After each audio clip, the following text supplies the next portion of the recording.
देहरा कब्रिस्तान हिंदुस्तान के सबसे हॉन्टेड जगह में से एक है। कहते हैं कोई भी रात के 11 बजे के बाद उस कब्रिस्तान के आगे से नहीं जा सकता। उसके अंदर से जाना तो दूर की बात है, कोई उस कब्रिस्तान के आगे से भी नहीं जा सकता। इस कब्रिस्तान की दीवारें लगभग 1 किलोमीटर तक फैली हुई हैं और कोई भी रात के 11 बजे के बाद वहां से जाता है तो वो जिंदा नहीं बचता। कहते हैं वहां जितनी भी बुरी शक्तियां हैं उनकी वो दीवारें एक सीमा है, मतलब कोई भी बुरी शक्ति उस कब्रिस्तान की दीवारों से आगे नहीं जा सकती। अगर कोई भी रात के 11 बजे के बाद वहां से जाता है तो उस बुरी शक्ति उसे बस उस कब्रिस्तान की सीमा तक ही मर सकती है, ना तो उसे पहले ना तो उसके बाद। आज की जो यह कहानी है वो देहरा कब्रिस्तान के पास के ही गांव में रहने वाले मुकेश जी के साथ घटित घटना है।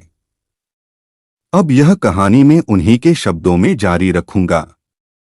मेरा नाम मुकेश है, मैं टांगा चलाने वाला हूँ। टांगा एक प्रकार की गाड़ी जिसमें एक घोड़ा जोड़ा जाता है। वो रविवार का दिन था, शाम के 7 बजे थे और मैं अपने घर पर था। तभी वहाँ राजू आया। राजू हमारे गांव का तो नहीं था पर उसे कुछ खेत हमारे ही गांव में थे जिसके कारण वो यहाँ आते रहता था। राजू ने मेरे पास आकर कह कि उसकी घास उसके खेत में कटी रखी है और उसकी घास को उसके घर तक छोड़ना था। उसका गांव हमारे गांव से लगभग 5 या 6 किलोमीटर की दूरी पर ही होगा। मैंने भी हाँ बोल दिया और यह सोचा कि रात के 11 बजे से तो पहले ही आ जाऊंगा।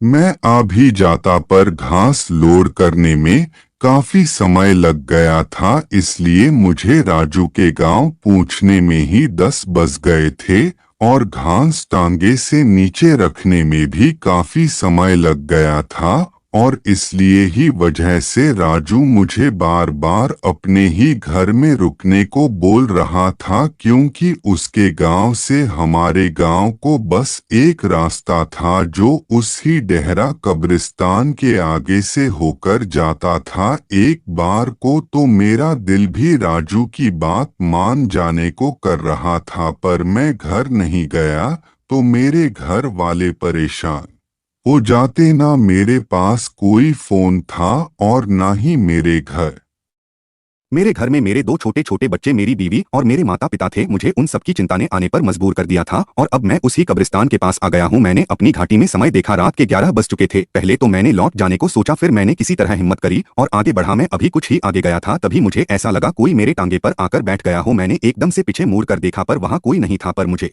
अभी भी यह लग रहा था कि कोई मेरे पीछे बैठा हो। फिर जब मैं थोड़ा और आगे बढ़ा तो मेरे टांगे में जैसे वजन बढ़ गया हो। मैं जैसे जैसे आगे बढ़ रहा था टांगे में भी वजन बढ़ते जा रहा था। अब पीछे इतना वजन हो गया था कि मेरा टांगा आगे से थोड़ा थोड़ा उठने लगा था और मेरा घोड़ा भी अब लगड़ा लगड़ा कर चल रहा था। मैं अब समझ गया था कि वो इसमें आ गई हैं और अब शायद मैं ना बच पाऊंगा। फिर मुझे अपनी मम्मी की बात याद आई। उन्होंने मुझे बताया था कि यह भूत और आत्मा आग से थोड़ा डरते हैं।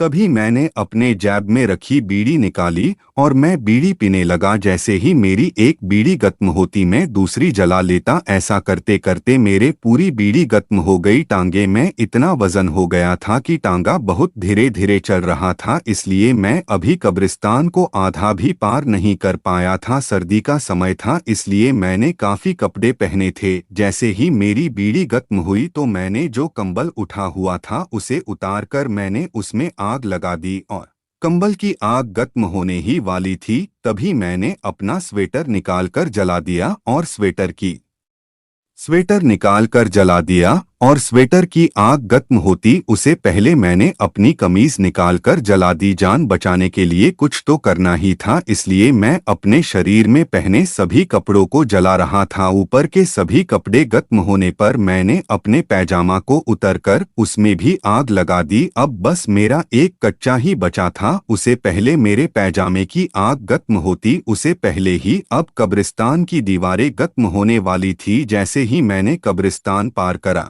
तो देखा एक बड़ी ही भयानक सी औरत मेरे टांगे से नीचे उतरी और उनसे कहा, आज तो बच गया।